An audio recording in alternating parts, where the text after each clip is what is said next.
साथियों चुप रहो, सुनो सुनो। जो मैं आप चुप रह के सुनेंगे तो आपको समझ में आएगा ना। केवल चिल्लाने से लड़ाई नहीं जीती जा सकती।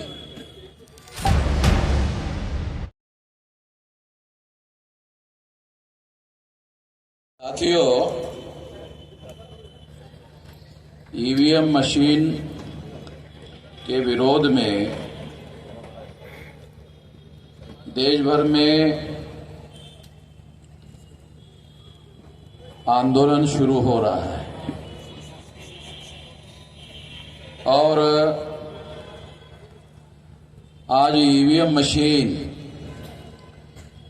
और उसके विरोध का जो आंदोलन है वो एक नेशनल इशू हो गया है, राष्ट्रीय इशू हो गया है। और ये इशू आने वाले समय में, बहुत लंबा समय नहीं है चुनाव को, 2024 का चुनाव कुछ ही दिन में घोषित हो सकता है। इसलिए इस आंदोलन को बहुत जल्दी से जल्दी सारे देश भर में फैलाने की जरूरत है। हम लोग इस काम के लिए लगे हुए हैं। 2014 को जब मैंने ईवीएम के विरोध में अभियान और जागरण शुरू किया तो बहुत सारे लोग मुझे कहते थे ये वामन मेश्राम तो सेंसिबल आदमी है, ये ईवीएम के विरोध में, वोटों की चोरी ईवीएम के द्वारा हो रही है, ऐसे कह रहे हैं। ये बात गलत है, ऐसा लोग मुझे कहते थे। मगर आज ईवीएम मशीन के द्वारा वोटों की चोरी हो रही है, ये बात सारे देश के लोगों को समझ में आ गई है।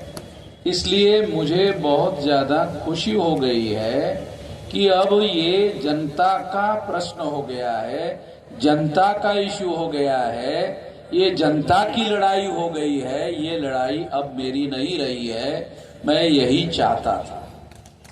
ये लड़ाई जनता की होनी चाहिए।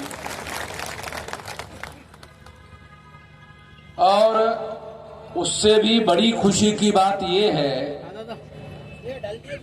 कि कोई ऐसा संगठन नहीं है SC, ST, OBC माइनॉरिटी का देश में आज के तारीख में कोई ऐसा संगठन नहीं है जो ईवीएम के समर्थन में है। सारे के सारे लोग ईवीएम के विरोध में हैं। ये बात भी हम लोगों को ठीक से समझना होगा। दूसरी और एक बात, बहुत सारे लोग SC, ST, OBC के बहुत सारे लोग बीजेपी को वोट देते हैं। वो लोग भी मेरे पास आते हैं जो बीजेपी को वोट देते हैं। वो मुझे कहते कि हम भी ईवीएम के विरोध में हैं। तो मैं उनको कहता हूं, मेरे पास आकर क्यों बोल रहे हो? अकेले में मेरे पास आकर क्यों बोल रहे हो? तुम जो विरोध कर रहे हो मुझे बता रहे हो, मुझे मालूम हो रहा है कि तुम विरोध कर रहे हो, वो बीजेपी के अंदर समर्थन में। तो कम से कम सोशल मीडिया में लिखो। अखबार में अगर छपकर नहीं आता है, टीवी में छपकर नहीं आता है, तो सोशल मीडिया में लिखो। साथियों, ये बात मैं आप लोगों को इसलिए बता रहा हूं क्योंकि ईवीएम जो मुद्दा है ये आज नेशनल इशू हो गया है। क्यों हो गया? हम लोग संविधान बचाने की बातें करते रहते हैं। ये संविधान खतरे में है, वो तो बहुत बड़ी बात है, खतरे में है। मगर मैं आपको बताना चाहता हूं, पहले नंबर पर तो वोट खतरे में है। संविधान तो बात की बात है। अगर हम वोट बचाने में कामयाब नहीं होते हैं तो संविधान कहां से बचाएंगे? अरे संविधान को बचाने की जरूरत है, सही है, मगर अभी तो वोट बचाने की जरूरत है। अगर हम लोग वोट बचाने में कामयाब होते हैं तो बीजेपी को बदलने में कामयाब हो सकते हैं, बीजेपी को बदलने में कामयाब हो सकते हैं। वोट बचाने में अगर कामयाब होते हैं तो बीजेपी को बदलने में कामयाब हो जाएंगे। मगर दूसरी एक और बड़ी बात यह है कि 84 में कांग्रेस ने ही ईवीएम को लाया। मान लो हम बीजेपी को बदल देते, अब बीजेपी को बदलने के लिए कांग्रेस को लाना पड़ेगा, नहीं लाना पड़ेगा? मान लो आप बीजेपी के बदलने के लिए कांग्रेस को नहीं लाना चाहते हो, क्या विकल्प है?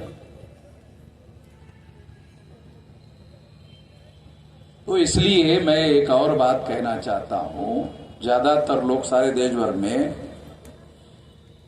कि 2024 के चुनाव के बाद में देश में चुनाव होने वाला नहीं है, ये प्रचार हमारे अंबेडकरी लोगों के द्वारा करना बंद होना चाहिए।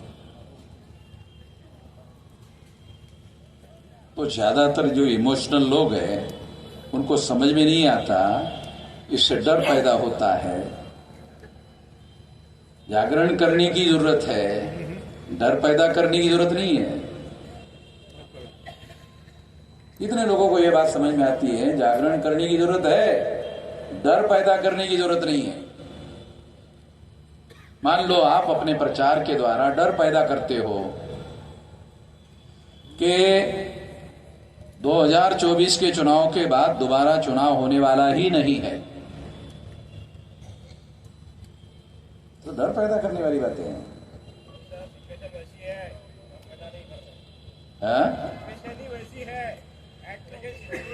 आपको ज्यादा समझ में आता है ना, मुझे तो समझ में आता नहीं है। आपको ज्यादा समझ में आता है। अरे सुन ले भाई, सुन ले, मैं आपको ये कह रहा हूं कि अरे तो सुन ले ना, इसीलिए बोल रहा हूं, सुन ले। मैं आपको कोई गलत बात नहीं बता रहा हूं, मैं ये बात सुन ले, तो सुन तो ले। तुमको भी अपनी बात कहने का अधिकार है। मैं अरे नहीं, अरे उठाओ मत, उसको रहन बैठने दो। मैं आपको ये कह रहा हूं कि 2024 के बाद चुनाव होने वाला ही नहीं है। बहुत गलत बात है। ऐसी बात कह के लोगों में डर पैदा मत करो। ऐसी बात जब ज्यादा से ज्यादा प्रचार में आती है, लोगों में डर पैदा होता है, और डर के आधार पर अगर वोट होगा, सही हो जाएगा, सही हो जाएगा। मुझे तो नहीं लगता सही हो जाएगा। जो लोग डर पैदा कर रहे हैं वो लोग तीसरी शक्ति का निर्माण होने से रोक रहे हैं। समझ में आता किसी को है? समझ में आता है? आ गया, चलो आ गया, एक आदमी को तो आ गया।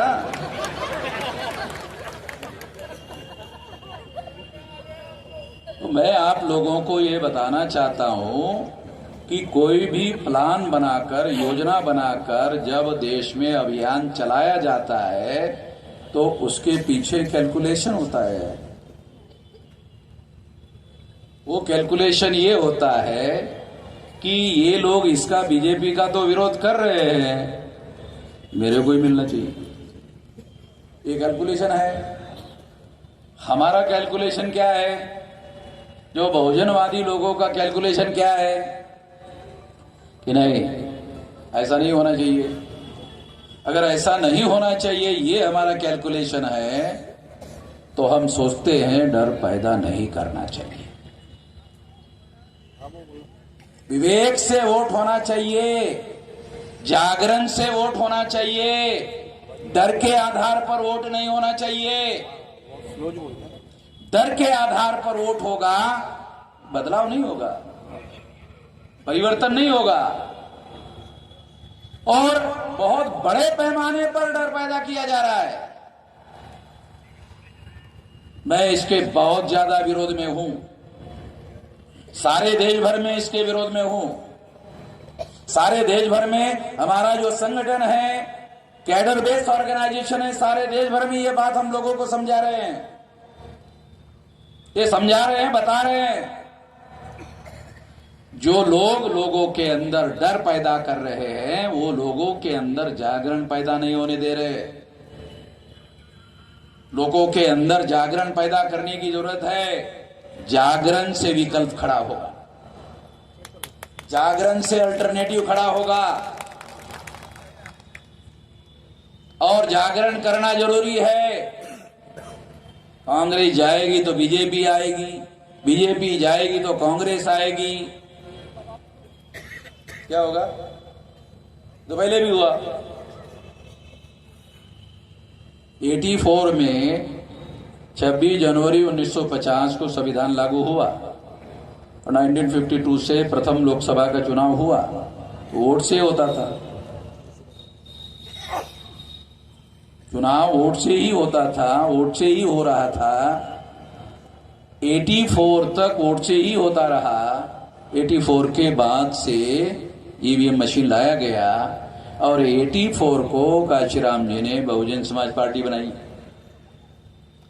जागरण करने का काम किया, तीसरा विकल्प खड़ा करने का काम किया। कांग्रेस जाएगी तो बीजेपी आएगी, बीजेपी जाएगी तो कांग्रेस आएगी। क्या मतलब होगा? मैं तो नहीं जानता इसमें कोई बदलाव होगा।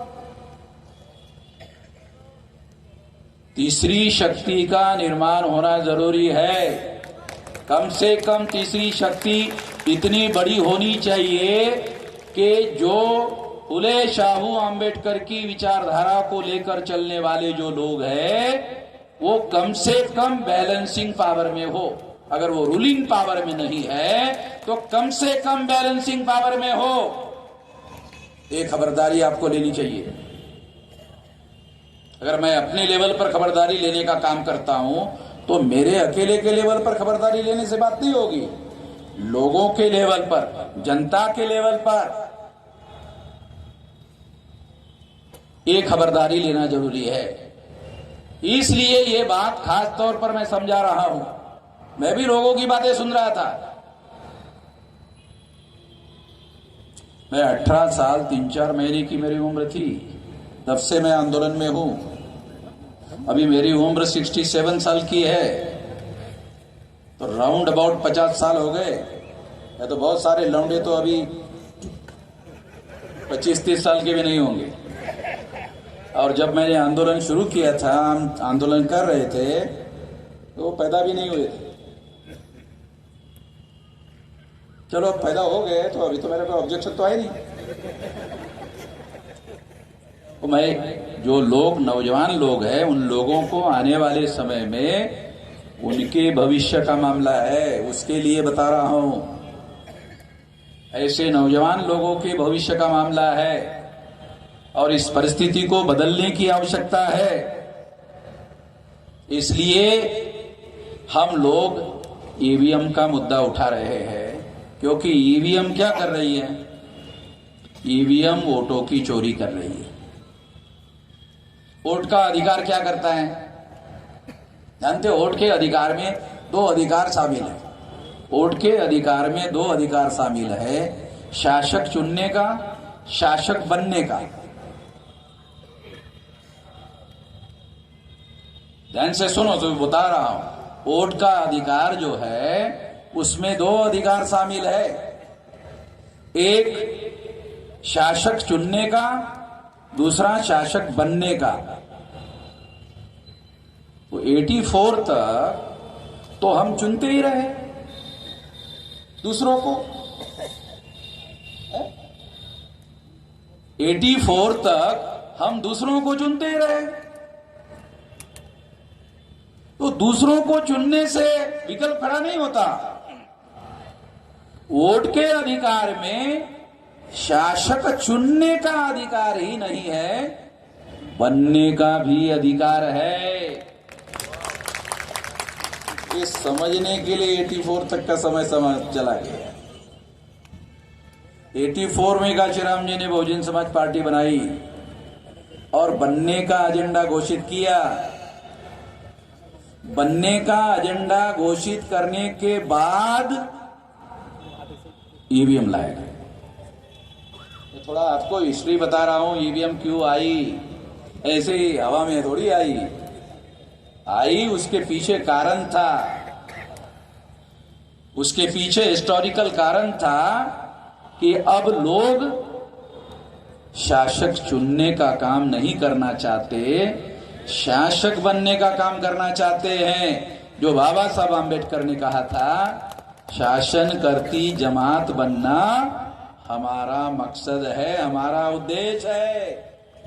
इसके लिए काम करने का काम हुआ।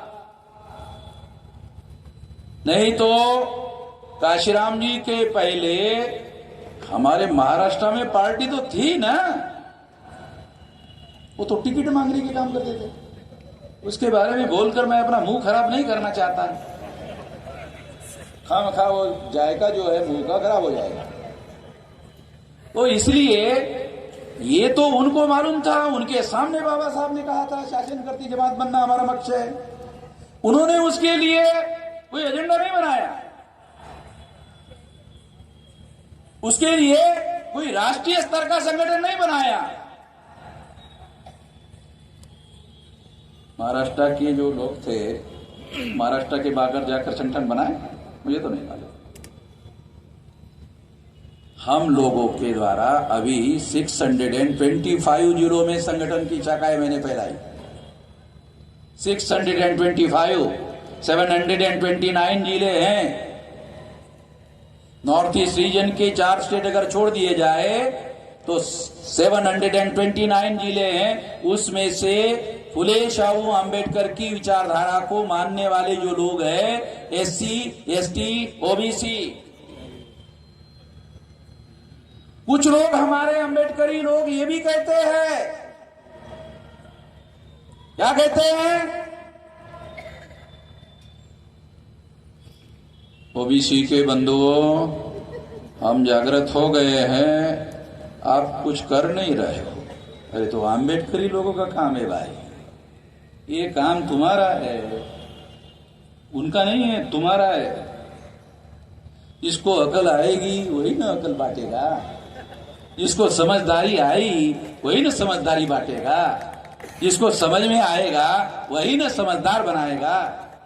कोई भी कैसे बनाएगा, वो अपने आप कैसे बनेगा। तो ये जो बातें हैं, ये जो अम्बेडकराइट लोगों का काम है, वो काम अम्बेडकराइट दूसरे लोगों के ऊपर नहीं छोड़ सकते। ये आप करो। अरे क्यों, दूसरे क्यों करें, हम क्यों नहीं करें। ये बात काशीराम जी ने 84 से इस एजेंडे को बना के काम किया। ये करने की जरूरत है। इसलिए केवल दूसरे लोगों को कहने अरे तुम करो, ये बात भी गलत है। नागपुर के जो लोग हैं, ये तो सारे देश के लोगों को, ये जो बहुजन है, बहुजन का क्या मतलब है? केवल अम्बेडकरी बहुजन होता है क्या है? अगर अम्बेडकरी ही बहुजन होता तो फिर अम्बेडकरी शब्द के लिए बहुजन दूसरा शब्द काय के लिए आया? अम्बेडकरी रहना चाहिए था, बहुजन काय के लिए लाया गया?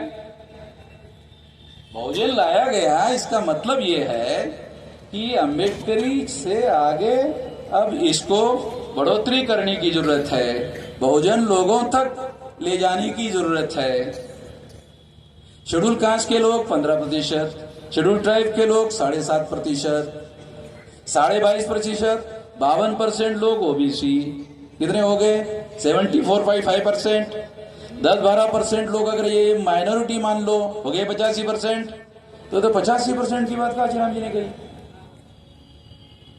ये काल्पनिक बातें नहीं बता रहा हूं। तो अम्बेडकरी का क्या मतलब है? नागपुर के लोगों को बताने की जरूरत नहीं है अम्बेडकरी का क्या मतलब होता है। अम्बेडकरी का मतलब है एक लिमिटेड, उतने लिमिटेड लोगों से इंदिरा में चुनकर ला सकते, दूसरी छोड़ो। बुरा लगेगा, इंदिरा में ला सकते? अरे जहां हमारी संख्या का अनुपात ज्यादा है वहां भी नहीं ला सकते। तो कोई कैलकुलेशन, कोई समझदारी की बात तो होनी चाहिए ना। जब हम समझदारी की बात करेंगे और बहुमत को जगाने की कोशिश करेंगे, उसके बाद बहुजन बनेगा। जो बहुमत वाले लोग हैं उसको जगाने का काम करके उसका जनमत बनाना पड़ेगा। वो जनमत जब आप बनाओगे उससे संगठित शक्ति का निर्माण होगा। उससे निर्माण हुई संगठित शक्ति से फुले शाहू अंबेडकर की विचारधारा के आधार पर बदलाव होगा। ये करना होगा। ये करने के लिए संगठित प्रयास की जरूरत है। इसलिए लिमिटेड लोगों के समर्थन से बड़ा बदलाव होने वाला नहीं है। जो हम चाहते हैं बड़ा बदलाव, वो लिमिटेड लोगों के समर्थन से होने वाला नहीं है। हमें बहुमत वाले जो लोग हैं उन लोगों को तैयार करना होगा और वैचारिक रूप से तैयार करना होगा। उनको फुले शाहू अंबेडकर की विचारधारा से तैयार करना होगा और उसके आधार पर बहुजनों का आंदोलन निर्माण करना होगा और उसके आधार पर बदलाव होगा। जो बदलाव हम चाहते हैं वो करना होगा। इसके लिए सारे देश भर में संगठित शक्ति का निर्माण करना होगा और लोगों को जो अंबेडकरी कहते हैं उनको मानसिकता से बहुजन बनाना होगा। उनको बहुजनों को तैयार करने के लिए मानसिक रूप से तैयार करना होगा। जो जागृत है वही दूसरों को तैयार करने का काम कर सकते हैं। ये मौलिक बात हमको समझना होगा। इसको समझकर ही हम आगे बढ़ सकते हैं। इसलिए साथियों, मैं आप लोगों को जो बातें कह रहा हूं वो आप लोगों को कोई ब्लेम वगैरह देने के लिए नहीं कह रहा हूं। मैं आप लोगों को जिम्मेदारी का एहसास करने के लिए बता रहा हूं। ये हमारी जिम्मेदारी है, ये काम करना होगा। अगर ये काम हम करते हैं तो जो आप बदलाव चाहते हो वो होगा। ऐसा नहीं कि नहीं होगा। ये बात पर मैं यकीन नहीं करता हूं कि बदलाव नहीं होगा, होगा, मगर कुछ भी करने से कुछ भी नहीं होगा। कुछ भी करने से कुछ भी नहीं होगा। किसी भी बदलाव को लाने के लिए बाकायदा एक सोच होती है, उसका प्लान बनाना पड़ता है, प्लान को कन्वर्ट इनटू एक्शन करना पड़ता है, एक्शन को समाज में लागू करना पड़ता है, तब जाकर होता है। 50 साल से ये काम में लगा हुआ हूं। इसके लिए इतना बड़ा सारे देश भर में संगठित शक्ति का निर्माण किया। अब मैदान में उतरे हैं। अभी हम मैदान में उतरे, ज्यादा समय नहीं लगेगा। 2030 तक कोई जिला नहीं रहेगा, इससे भी बड़ी बड़ी रैलियां होगी। केवल नागपुर में नहीं, इससे भी बड़ी बड़ी रैलियां होगी, देश भर में होगी। मैं केवल नागपुर की बात नहीं कर रहा हूं और ये बात मैं कह नहीं रहा हूं, कर रहा हूं। तो इसलिए साथियों, ये बदलाव आपको भी ध्यान में रखकर करना होगा। ईवीएम के विरोध में अभी हम लोगों को क्या करना है? ज्यादा लंबी बात करने के बजाय क्या करना है? ईवीएम के विरोध में क्या करना है? देखो, अभी हम लोग चुनाव आयोग में बैठे हुए जो लोग हैं, जो केवल ईवीएम मशीन पर ही चुनाव करवाना चाहते हैं, क्या आप लोगों को पता है कि ईवीएम मशीन ट्रांसपोर्टिंग का काम शुरू हो गया है? पता आप लोगों को? बैलेट पेपर जो है, बैलेट पेपर जो होता है ना, वो तो कैंडिडेट, आखिरी कैंडिडेट होता है ना फॉर्म भरने वाला, उसके बाद प्रिंटिंग ऑर्डर होता है। समझ में आता है? जब कोई कैंडिडेट फॉर्म भरता है आखिरी, उसके बाद प्रिंटिंग होता है। ईवीएम ऐसे नहीं होता, वो 6 महीने पहले करना पड़ता है। तो ईवीएम मशीन रेडी हो गई, ट्रांसपोर्टिंग का काम चल रहा है। प्रोग्रामिंग जो है उस समय इंजीनियर जाते हैं हर चुनाव क्षेत्र में, हर जगह, और फिर प्रोग्रामिंग वहां करते हैं।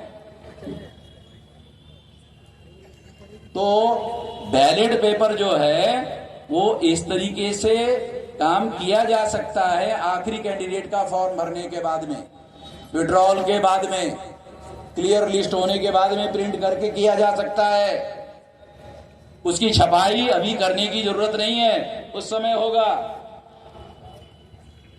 तो इसलिए मैं चुनाव आयोग को हम लोग जगाने का काम कर रहे हैं।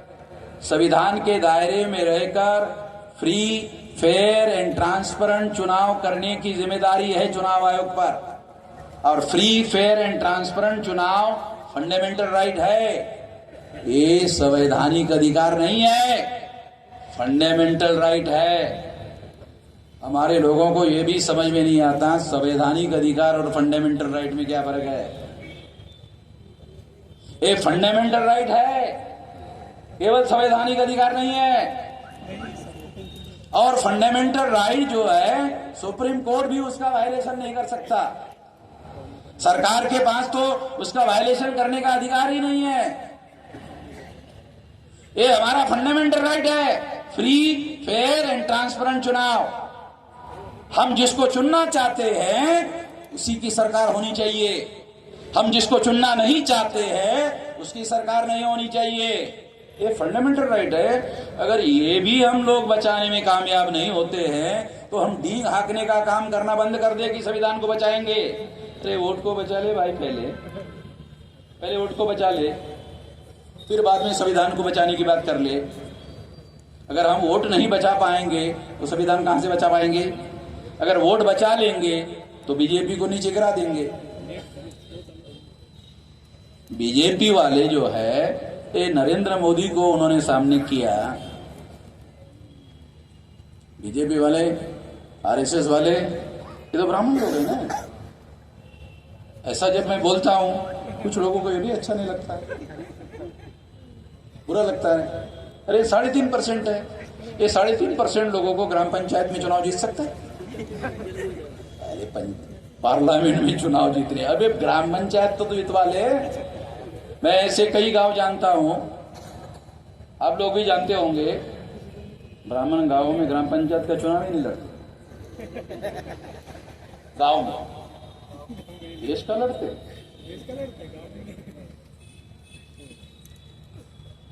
ये 3.5% लोग ग्राम पंचायत में पंच और सरपंच नहीं चुनवा सकते, वो देश के पंचायत में प्रधानमंत्री नॉमिनेट कर रहे हैं। ये Narendra Modi nominated prime minister है। बहुत लोग डरते हैं मोदी को।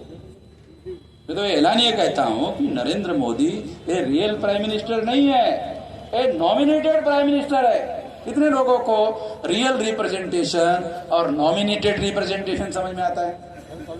1932 को बाबा साहब आम्बेडकर ने राउंड टेबल कॉन्फ्रेंस में गांधी जी के विरोध में रियल रिप्रेजेंटेशन और नॉमिनेटेड रिप्रेजेंटेशन का मामला उठाया था। रिकॉर्डेड बातें बोल रहा हूं, रिकॉर्ड में है अभी भी। तो हम लोगों को रियल रिप्रेजेंटेशन चाहिए। नरेंद्र मोदी नॉमिनेटेड रिप्रेजेंटेटिव है, ये नॉमिनेटेड प्राइम मिनिस्टर है। और नॉमिनेटेड प्राइम मिनिस्टर है तो सबूत क्या है? ओबीसी का प्रधानमंत्री ओबीसी की गिनती नहीं कर रहा है, दलित कुत्ते की कर रहा है, बिल्ली की कर रहा है, जानवर की कर रहा है, ओबीसी की नहीं कर रहा है। अब प्रचार क्या करते हैं? मैं ओबीसी का हूं इसलिए मेरे को गाली देते हैं, ये करते हैं, वो करते हैं। अरे तू ओबीसी का है, ओबीसी की तो गिनती कर ले। कुत्ते बिल्ली की गिनती करवा रहा है, ओबीसी की तो गिनती कर ले। अगर ओबीसी की भी गिनती नहीं करता है तो इससे बड़ा क्या एविडेंस है कि Narendra Modi nominated prime minister है? इसका मतलब है नॉमिनेटेड प्राइम मिनिस्टर का मतलब है पावर कुछ और लोगों के हाथ में है। चेहरे के तौर पर नरेंद्र मोदी को सामने रखा गया है, वो इसलिए सामने रखा गया है क्योंकि वो 52% लोगों का प्रतिनिधि है। ओबीसी का है, ओबीसी का है कहते रहता ना, तो ओबीसी को तो 52% लोग कहते हैं। तो आरएसएस के लोगों ने प्लान बनाकर उनको मालूम है हम तो 3.5% लोग हैं, इसलिए 52% आदमी को सामने किया। ओबीसी की जाति आधारित गिनती का और उस मुद्दे पर कई बार मैंने भारत बंद करवाया, हमने कई बार इस इश्यू को उठाया। इसको काउंटर करने के लिए आरएसएस ने नरेंद्र मोदी को लाया। अब ओबीसी के आदमी को लगता है कि हमारा ओबीसी का आदमी प्रधानमंत्री हो गया, अब गिनती की क्या जरूरत है? ये राजनीति समझने की जरूरत है, ये राजनीति समझने की जरूरत है। तो इसलिए साथियों, इस देश में हम लोगों को जगाने की, सही तरीके से जगाने की, लोगों को तैयार करने की, और उन सिद्धांतों को जो नॉमिनेटेड रिप्रेजेंटेशन है और रियल रिप्रेजेंटेशन है, इसको हमें समझने की जरूरत है। ये बाबा साहब अम्बेडकर ने 1932 को इस मुद्दे को उठाया था, और इसीलिए गांधी जी ने आमरण अनशन करके 17 अगस्त 1932 को जो सेपरेट इलेक्टेड का अधिकार बाबा साहब अम्बेडकर ने हासिल किया था, उसके विरोध में गांधी जी के द्वारा आमरण अनशन करवाया गया था। और उस आमरण अनशन के द्वारा सेपरेट इलेक्टेड का अधिकार समाप्त हुआ, समाप्त किया गया। अगर नहीं किया गया होता तो 131 मेंबर पार्लियामेंट शेड्यूल कास्ट और शेड्यूल ट्राइब के होते, लड़ने वाले, झगड़ने वाले होते। और अगर ऐसा होते तो ओबीसी की जातियां आधारित गिनती कब की हो गई होती? ओबीसी वालों को गांधी जी की जय, गांधी जी की जय, गांधी जी की जय कहने की कोई जरूरत नहीं थी। अरे वो गांधी जी महाराष्ट्र में आकर खुद कहा, मैं वास्तविक महात्मा नहीं हूं, ज्योतिराव फुले।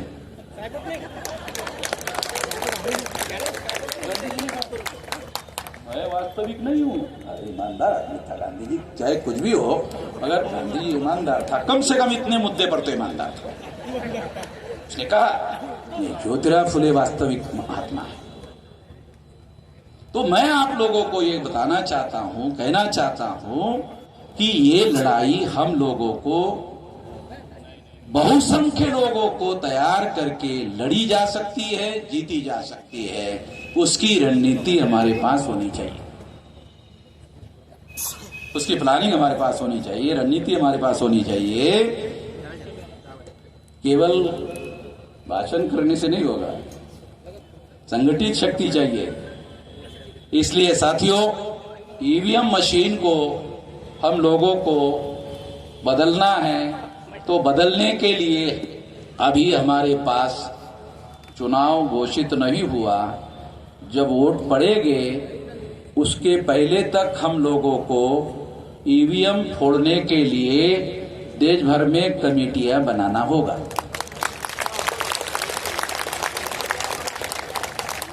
तो कुछ लोग वो ऐसा बोलेंगे, आखिरी बात कह रहा हूं, कुछ लोग बोलेंगे नहीं इससे तो जेल हो जाएगा। संविधान बचाने की बात करने वाले जेल में जाने के लिए डर रहे हैं, डर रहे हैं। तो मैं तो बाकायदा गुजरात की जेल में जाकर वापस आया हूं, उसके बाद बोल रहा हूं। ऐसे थोड़ी केवल आप ही को सलाह दे रहा। गुजरात की जेल में जाके आया, नरेंद्र मोदी के गुजरात में जेल में जाके आया। तो संविधान बचाने के लिए हमको जेल में जाना होगा, मगर मैं कहता हूं वोट को बचाने के लिए जेल में जाने के लिए अगर तैयार हो जाओ तो संविधान बच जाएगा। वोट को बचाने के लिए जेल में जाने के लिए तैयार होना होगा, और उसके लिए क्या करना होगा?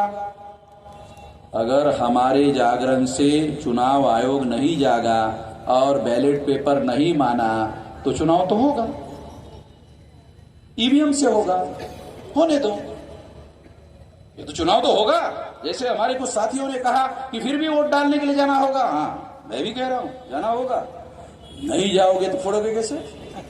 जाना पड़ेगा अंदर, तब तक फोड़ेंगे, अंदर जाना पड़ेगा। मैंने दिल्ली में कहा फोड़ेंगे, तो चुनाव आयोग ने ईवीएम में कोई गड़बड़ी नहीं है, मैंने मेरे पोस्ट में लिखा फोड़ेंगे, उसके नीचे लेटर लिख दिया। वो कांग्रेस वाले जो लोग हैं, उसका महासचिव है सुब्रमण्यम स्वामी, तो वो सुब्रमण्यम स्वामी बीजेपी वाला, तो कांग्रेस का महासचिव है, उसने लेटर लिखा चुनाव आयोग को, बातचीत करने के लिए समय दो। आप लोगों ने खबर पड़ा होगा कि बातचीत करने के लिए समय दो, चुनाव आयोग ने समय नहीं दिया, बातचीत करने के लिए समय नहीं दिया, तो कांग्रेस ने, उसके महासचिव ने क्या कहा, दूसरी चिट्ठी लिखा, बातचीत करने के लिए समय दो। अरे क्या बेवकूफी है भाई, तेरे को एक बार इतने महीने से, सितंबर से तुम समय मांग रहे हो, दे नहीं रहा, रिजेक्ट भी करने वाला लेटर भेजा, दोबारा परमिशन मांग रहे हो कि बोलने के लिए समय दो। अरे हमारे जैसा कांग्रेस के लोग मैदान में उतर जाए, कांग्रेस के लोग मैदान में नहीं उतर रहे। तुम लोग मैदान में उतरो, तुम लोग मैदान में उतर गए हो, उसका धन्यवाद देने के लिए कांग्रेस के आए, धन्यवाद देने के लिए आए। मैं तुम्हारा धन्यवाद करता हूं कि तुम मैदान में उतरे। अरे कांग्रेस मैदान में उतरने के लिए कोई आदेश दे नहीं रहा, कांग्रेस आंदोलन करने के लिए कोई आदेश दे नहीं रहा, ये कांग्रेस ऐसा क्यों कर रही है? पवार साहब को मैंने दिल्ली में बुलाया था, वो आए थे, क्योंकि पवार साहब तो ईवीएम लाने वाले में नहीं थे। अगर मान लो कल कांग्रेस वाले बोलेंगे कि ईवीएम गलत है, तो बीजेपी वाले क्या बोलेंगे, तुमने तो लाया था। कांग्रेस वालों की समस्या हो जाती थी, तुमने तो लाया था। अब जहां जहां भी कांग्रेस की सरकारें हैं, वहां वहां कम से कम रीजनल लेवल पर रेजोल्यूशन तो विधानसभा में पास करें,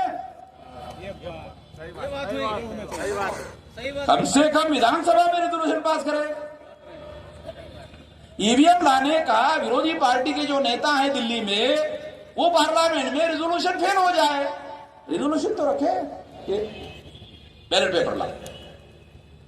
कांग्रेस जो अपोजिशन पार्टी है सेंटर में, वो वहां प्रस्ताव रख सकती है, कॉन्स्टिट्यूशनल मैकेनिज्म है ना ये गौतम जी, वो प्रस्ताव रख सकते हैं। वो फेल हो जाए तो बीजेपी एक्सपोज हो जाएगी, बीजेपी नंगी हो जाएगी जनता की नजर में। अब मुझे कांग्रेस को राजनीति सिखाना पड़ रहा था, मुझे भी शर्म आती है। कांग्रेस वाले लोग इतने कांग्रेस की 125 साल से ज्यादा मेरे ख्याल से समय हो गया, उनको हम क्या बताएं? वो सारे भारत वालों को राजनीति सिखा रहे, हम क्या सिखाएंगे उनको? मगर उनको निश्चित रूप से इसके विरोध में आंदोलन करना चाहिए। अरे संसदीय आंदोलन करो, संसद के अंदर करो, मगर कांग्रेस ईवीएम के विरोध में सामूहिक एक्शन करते हुए दिख नहीं रही। हाँ, चिट्ठी लिख रही, कांग्रेस चिट्ठी लिख रही है, वो चिट्ठी रिजेक्ट हो रही है, दूसरी लिख रही, आंदोलन नहीं करे। तो मैं कांग्रेस के लोगों को कहता हूं, अरे आप भी आंदोलन करो, हम भी अब मैदान में उतरे हैं, तुम भी उतरो। तुम अपोजिशन पार्टी के लोग हैं, अगर सड़कों पर उतरे तो हो सकता है बैलेट पेपर का निर्णय जल्दी हो जाए।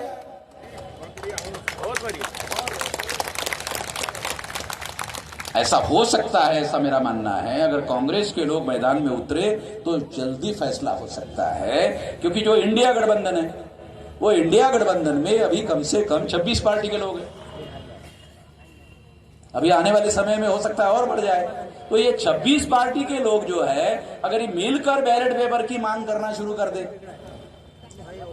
सड़कों पर उतरने का काम करे, अरे कुछ नहीं तो संसद से राष्ट्रपति भवन तक चलते जाए, इतना आसान का।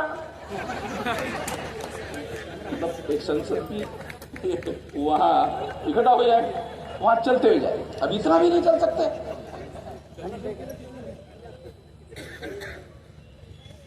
क्योंकि हमारी तो कोई खबर आएगी नहीं, अभी इतना बड़ा हो गया। कोई टीवी वाला खबर देगा क्या? नहीं देगा। अबे हमको टीवी वाले की आदत भी हो गई, खाली उनके खबर पर हम निर्भर ही नहीं है, इतने सारे हो गए टीवी वाले। अब सोशल मीडिया दुनिया में पहले नंबर का मीडिया हो गया है। अब वो मीडिया पहले नंबर का नहीं रहा है, अब तो सोशल मीडिया पहले नंबर का हो गया है। तो करोड़ों लोगों तक सोशल मीडिया में खबर जा रही है, सारे देश भर में खबर जा रही है। इसीलिए अभी हमारे साथी ने कहा कि बैन लगाया, यहां से वो बाहर जा ही नहीं रही है। ठीक है, रिकॉर्ड करके रखो, कल दिखाओ, जाएगा, तरीका है भाई। मैं भी सोशल मीडिया का, हमारा करोड़ों लोगों का नेटवर्क है, जो आज हम रिकॉर्ड करके रखते हैं, कल दिखाते हैं। चलो आज नहीं दिखाया, कल दिखा ही जाएगा। अरे कोंबडी किती झाकून ठेवली तर सूर्य उगवायचं राहते काय? सूर्य तर तरी पण उगवतेच ना। तो इसलिए साथियों, मैं आखिरी बात कहकर अपनी बात समाप्त करना चाहता हूं कि हमें ईवीएम फोड़ने के लिए बूथ लेवल की कमेटियां बनानी चाहिए और राउंड अबाउट 13 लाख से 15 लाख तक बूथ होने की संभावना है सारे देश में। तो यदि जिले के लोग निर्धारित कर ले 1 महीने में आपके जिले में जितने बूथ है वो सारे बूथ लेवल पर कमेटियां निर्धारित हो सकती है। अगर सारे बूथ लेवल पर आप कमेटियां बना लेते हो तो आप ईवीएम फोड़ने के लिए वहां तैयार रहोगे। तो एक आदमी जाके फोड़ेगा तो चुनाव आयोग दूसरी मशीन लगाएगा, तो इसलिए 5 आदमी कम से कम कमेटी में होनी चाहिए। अगर 5 बार फोड़ना पड़े तो 5 बार फोड़ना।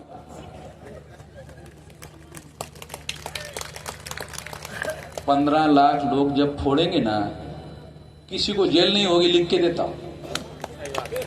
एक आदमी फोड़ेगा तो 15 लाख आदमी फोड़ेंगे तो दे तो नेशनल एजेंडा हो गया। मैं आपको आंदोलन की रणनीति भी समझा रहा हूं कि अगर एक आदमी फोड़ेगा वो जेल में जा सकता है, 15 लाख लोग फोड़ेंगे कोई जेल में नहीं लेके जाएगा, उसी की बात मान लेंगे।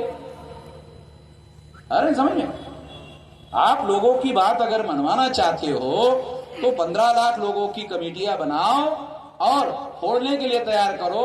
मैं जानता हूं ये बात कह रहा हूं, ईवीएम फोड़ना है तो मैं जानता हूं इलीगल है, तो मैं बोल रहा हूं केवल फोड़ो ऐसा कहने से, कहना भी गैर कानूनी है, मेरे खिलाफ एफआईआर हो सकता है। मैं फिर भी बोल रहा हूं, मैं जानता हूं, वकील भी गौतम साहब है ना, बराबर है, फोड़ो, ये गैर कानूनी बात है। मैं जानता हूं गैर कानूनी है, संविधान को बचाने के लिए इतना भी काम ना करूं तो मुझे तो जेल में जाने के लिए तैयार हूं। मैं तो मैं आपको जेल में जाने के लिए कह रहा हूं, सलाह दे रहा हूं, पहले मैं ही जाने के लिए तैयार हूं, मैं ही जाने के लिए तैयार हूं। तो आप कमेटियां बनाओ और ये कमेटियां हम लोग तोड़ने के लिए, फोड़ने के लिए बना रहे हैं, इसकी खबर चुनाव आयोग के पास जाती रहे। देखो चुनाव आयोग बैलेट पेपर पर आएगा, इस सीक्रेट खबर जानी चाहिए इस चुनाव आयोग को, भारत सरकार को, चुनाव आयोग को खबर जाने दो, बैलेट पेपर पर बैलेट पेपर चुनाव हो जाएगा। केवल मांग करने से बैलेट पेपर नहीं आएगा। ये जनता का आंदोलन खड़ा करना होगा और इसके लिए फोड़ने के लिए तैयार रहना होगा। फोड़ने वाली कमेटियां बनाओ, अभी नहीं फोड़ना है, 3 दिन पहले बताऊंगा कैसे फोड़ना है। अभी तो कमेटियां बनाओ। देखो समझ रहे हो ना, लड़ाई लड़ने का भी कोई हुनर होता है कि नहीं, आंदोलन करने का भी कोई हुनर है भाई, ऐसी थोड़ी होता है। 3 दिन पहले बताएंगे, हो सकता है 4 दिन पहले ही बैलेट पेपर आ जाए। लड़ाई लड़ने का कोई हुनर होना चाहिए कि नहीं, ये बता रहा हूं। जब सारे देश के और भारत सरकार को, चुनाव आयोग को मालूम हो जाएगा 15 लाख कमेटियां बन गई, बोले चलो बैलेट पेपर ही कर लेंगे, नहीं करेंगे तो भी करना पड़ेगा। तो ये लड़ाई है, इस लड़ाई की रणनीति होनी चाहिए। इस लड़ाई की रणनीति नहीं होती है वो लड़ाई न लड़ी जा सकती है न जीती जा सकती है। इस तरीके से हम ये लड़ाई जीत सकते हैं। तो ईवीएम मशीन फोड़ने के लिए फोड़ने वाली कमेटियां बनाओ। 3 दिन पहले फोड़ने की बात बोलूंगा, अभी से बोलने से भाप निकल जाएगा। मुंह से भाप निकालने का कोई मतलब नहीं हो, मुंह के अंदर ही रहना चाहिए, भाप तो गर्मी रहे नहीं। तो इसलिए ये लड़ाई हमको लड़ना है और संविधान बचाने के लिए वोट का अधिकार बचाना होगा। वोट का अधिकार बचाएंगे तो बीजेपी को हरवाएंगे। तो पहले वोट का अधिकार बचाने के लिए हमें सारे देश भर में ईवीएम से अपने वोटों का बचाव करना है। इसके लिए आप अपने आप की तैयारी करो। इस कार्यक्रम के लिए इतनी भारी संख्या में आप लोग इकट्ठा हुए हो, सारे देश भर में हम लोग कर रहे हैं, सारे देश भर में यह कार्यक्रम चल रहा है। आपने मेरी बात ध्यान से सुनी, इसके लिए आभार, धन्यवाद।